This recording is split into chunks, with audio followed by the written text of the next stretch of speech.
Pinagbili ako ng nanay ko sa halagang 10,000 piso para sa kanya. Dear Atvine, pakitago na lang ako sa pangalang Alexa. 30 anyos taong gulang na sa ngayon.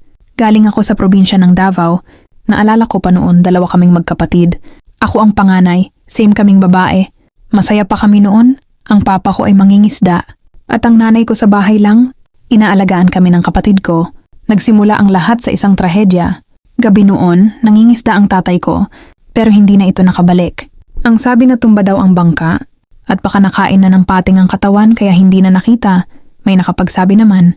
Nakita na sumakay ng barko si tatay na may kasamang ibang babae.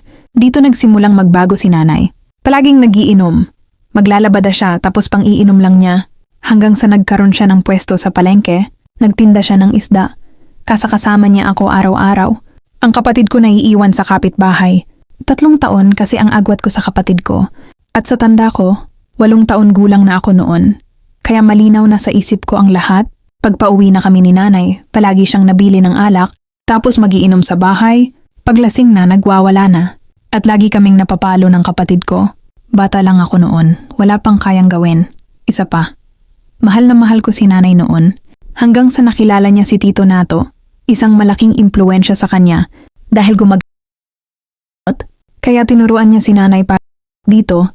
Minsan kahit sa harapan naming magkapatid, gumagamit sila, mas naunawaan ko ang lahat ng yon. Noong nagdalaga na ako, laging at parang wala na sa sarili, laging si Tito Nato lang lagi ang mahalaga sa kanya. Kung ano ang iutos ginagawa niya, kasi pag hindi niya ginawa, hindi siya bibigyan ng candy na yon. Hanggang sinabihan na kami ni Tito Nato na palamunin at walang silbi.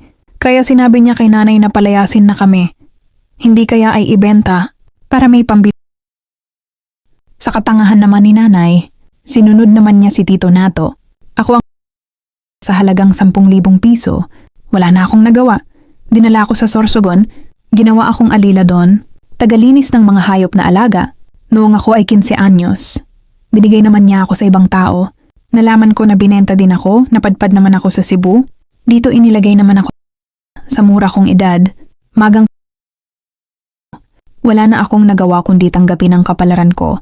Sagad hanggang buto ang galit ko sa nanay ko. Halos 7 taon din akong At umalis na ako sa casa. Pumunta ako ng Manila. Naghanap ng maayos na kapalaran. Dito nakilala ko si Edmond. Matanda siya sa akin ng 15 years. Dahil walang-wala na ako, sumama ako sa kanya. Kahit hindi ko alam kung anong kapalaran ang naghihintay sa akin. Pero mabait si Edmond. Minahal niya ako sa kabila ng nakaraan ko. May kaya din siya sa buhay. Nabiyayaan naman kami ng isang anak bago kami ikinasal. Ngayon 8 years na kaming nagsasama ni Edmond. Masaya ako sa feeling niya. Pero ang puso ko hindi pa rin matahimik. Nag-aalala kasi ako sa kapatid ko. Hindi ko alam kung kanino siya ipinagbili ng nanay ko. Natatakot ako na baka pinagdaanan din niya ang pinagdaanan ko. Wish ko lang, sana, isang araw magkita kaming magkapatid. Sa nanay ko naman, nabalitaan ko. Nakakulong na siya, mas okay na yon, kaysa maghasik siya ng lagim sa labas.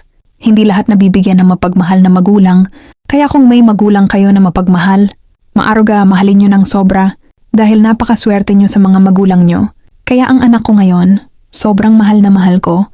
Hanggang dito na lang muna, susulat ulit ako pag nahanap ko na ang kapatid ko.